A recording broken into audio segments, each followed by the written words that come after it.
ঠিক তেমনই একটা প্রশ্ন আমার কোন এক শুভাকাঙ্ক্ষী করেছেন। উনি বলেছেন, বিবাহিত মেয়ে যদি দীর্ঘদিন সেক্স বা সহবাস না করে তাহলে কি কি ক্ষতি হতে পারে? দেশের এবং প্রবাসের ভাই বোনদের প্রতি সালাম। আসসালামু আলাইকুম। আমি প্রভাষক ডাক্তার রিক্তা পারভিন, হোমিওপ্যাথি এবং আয়ুর্বেদিক চিকিৎসক। আজকে খুব গুরুত্বপূর্ণ একটা বিষয় নিয়ে আলোচনা করব।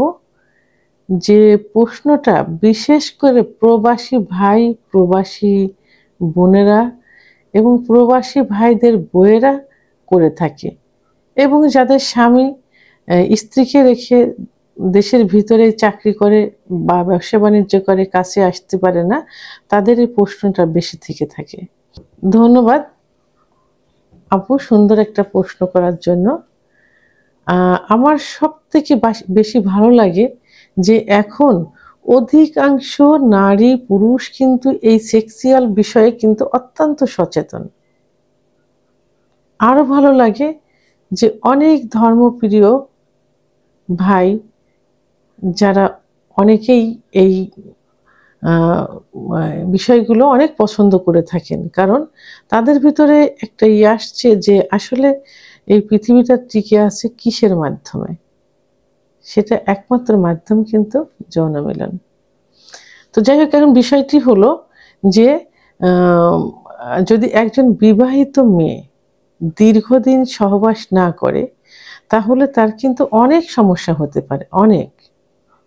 প্রথমেই বলবো যে শারীরিক এবং মানসিক স্বাস্থ্যের সঙ্গে কিন্তু যৌন মিলনের সম্পর্ক। শরীর অর্থাৎ মনের সঙ্গে যৌন মিলনের সম্পর্ক থাকে। তো এখন সেই শরীর মন যদি সেই যৌন মিলনকে সঠিক সময়ে সঠিকভাবে না পেয়ে থাকে তাহলে কিন্তু কখনোই সে সুস্থ থাকতে পারে না। আরেকটা কথা হলো যে দীর্ঘদিন যদি একজন স্ত্রী স্বামী সহবাস থেকে বঞ্চিত থাকে, অর্থাৎ স্বামী সঙ্গে সে শারীরিক যে কারণে স্বামীকে পছন্দ হচ্ছে না, অথবা তার সেক্সুয়াল একটা সমস্যা রয়ে গেছে, অথবা যে কারণে হোক স্বামীকে সে সহবাস করতে দিচ্ছে না। যারা দূরে থাকে তো সেটা আলাদা বিষয়। যারা কাছে থেকেও স্বামীকে কিন্তু অনেকে বলে থাকে যে তারা আলাদা রুমে স্বামীকে রাখে, সে একা থাকে। কিছু কিছু মেয়ে আছে এরকম। তো সেক্ষেত্রে কিন্তু আপনার স্বামী কি হতে পারে? আপনার স্বামী কিন্তু পরকীয়ায় লিপ্ত হতে পারে, এবং এর জন্য কিন্তু আপনার সংসারটা ভেঙে যেতে পারে। এই জন্য একটা মেয়ের কাছে এর থেকে বড় ক্ষতির কিন্তু আর কিছু নেই। তাহলে কি হলো? আপনার স্বামীকে আপনি হারালেন।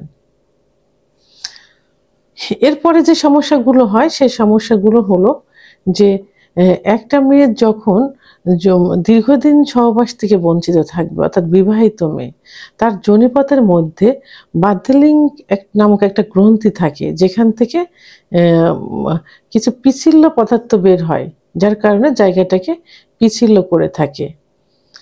তো এটা যদি কমে যায়, এটা দীর্ঘদিন সহবাস না করলে এটা কিন্তু কমে যায়, যার কারণে কিন্তু যৌন অক্ষমতা চলে আসে। এবং সহবাস না করার কারণে ইস্ট্রোজেন হরমোন কমে যায়, আর ইস্ট্রোজেন হরমোন কমে গেলে সেক্সের চাহিদা কমে যাবে, এবং ত্বকের লাবণ্যতা নষ্ট হয়ে যাবে, মাথার চুল পড়ে যাবে। কোলাজেন নামক একটা উপাদান আছে, সেই কোলাজেন উপাদানের উৎপাদন কমে যায়, যার কারণে বয়সের ছাপ পড়ে যায়, শরীরে বয়সের ছাপ পড়ে যায়। এটা সহবাস দীর্ঘদিন বন্ধ রাখলে এটা হয়। দীর্ঘদিন সহবাস বন্ধ রাখার কারণে মাসিক যে চক্র থাকে, প্রতি মাসে মাসে যে পিরিয়ড হয় মহিলাদের, 28 দিন পর পর, কারো 30 দিন পর পর, কারো 35 দিন পর পর হয়, এই মাসিক অনিয়মিত হয়ে যায়। অনেক সময় দেখা যায় যে 2-3 মাস বন্ধ থাকে, আবার অনেক সময় দেখা যায় মাসিক ক্লিয়ার হয় না, পরিমাণে একেবারে কম হয়, মাসিকের কালারটার অনেক পরিবর্তন দেখা যায়, কালারটা ঠিক মতো আসে না। এটা দীর্ঘদিন সহবাস বন্ধ রাখলে এটা হয়। সাদা লিউকোরিয়া ভাঙতে থাকে, অর্থাৎ সহবাস না করলে সাদা লিউকোরিয়া ভাঙতে থাকে। সাদা লিউকোরিয়া ভাঙার কারণে কি হয়, স্বাস্থ্যহানি ঘটে এবং রোগা সুগা জীর্ণ শীর্ণ দেখা যায়, শরীরে লাবণ্যতা থাকে না, গিরায় গিরায় ব্যথা হয়, অনেক সমস্যা দেখা যায়। জীবনী শক্তি একদম কমে যায়, সহবাস থেকে বঞ্চিত থাকলে জীবনী শক্তি কমে যায়, যার কারণে কি হয়, বিভিন্ন রোগ শোক খুব সহজেই বাসা বাঁধতে পারে। সহবাস করার কারণে ব্রেন থেকে এক ধরনের হরমোন নিঃসৃত হয়, যে হরমোন নিঃসৃত হওয়ার কারণে ঘুমটা, রাতের ঘুমটা বা দিনের ঘুমটা অনেক ভালো হয়। তো এই সহবাস থেকে বঞ্চিত থাকলে এই হরমোনটা নিঃসৃত হয় না, তখন কিন্তু ঘুম হয় না। ঘুম না হওয়ার কারণে মন মেজাজ সবসময় খারাপ থাকে, খিটখিটে মেজাজের হয়ে থাকে। শরীরের পেশিগুলো, মাংস পেশিগুলো ব্যথা হয়ে থাকে, আড়ষ্ট হয়ে যায়, গিরায় গিরায় ব্যথা হয়, অর্থাৎ ব্লাড সার্কুলেশনটা কমে যায়। কারণ সহবাস কিন্তু বড় ধরনের একটা এক্সারসাইজ।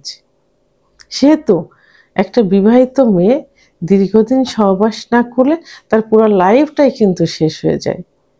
এবং সবচেয়ে বড় যে একটা সমস্যা দেখা যায় সেটা হলো মহিলাদের যে জরায়ুতে ক্যান্সার, সার্ভিসাইটিস, জরায়ুর যে ক্যান্সারগুলো হয়, যদি সহবাস থেকে দীর্ঘদিন একজন বিবাহিত মহিলা বঞ্চিত থাকে, তাহলে এই ক্যান্সার কিন্তু খুব সহজেই বাসা বাঁধতে পারে। তো এই জন্য একজন বিবাহিত মহিলা মানে দীর্ঘদিন সহবাস থেকে বঞ্চিত থাকবেন না বা থাকা যাবে না। আপনারা সেভাবেই নিজের জীবনটা গড়ার চেষ্টা করবেন। অবশ্য স্বামীর সঙ্গে অ্যাডজাস্টমেন্ট করেই এটা করতে হবে। হ্যাঁ, তো অনেকে বলে থাকেন যে আমরা দেশের বাইরে আছি, আমরা কিভাবে এটা করব। তো আসলে চেষ্টা করতে হবে। অনেকেই কিন্তু দেশের বাইরে এখন তার ওয়াইফদেরও নিয়ে যাচ্ছে এবং বছরে বছরে কিন্তু অনেকেও আসছে। তো সেদিকে চেষ্টা করে যারা দেশের ভিতরেই থাকেন, নিয়মিত ওয়াইফের কাছে আসার চেষ্টা করবেন, ওয়াইফকে আপনার কাছে নিয়ে যাবেন, তাহলে এই বড় ধরনের ক্ষতির সম্মুখীন কিন্তু হতে হবে না। ভিডিওটি সম্পর্কে যদি কোনো মতামত থেকে থাকে অবশ্যই কমেন্টসের মাধ্যমে জানাবেন। আর ভিডিওটি ভালো লাগলে লাইক, কমেন্ট, সাবস্ক্রাইব করে আমার সঙ্গে থাকুন। আল্লাহ হাফেজ।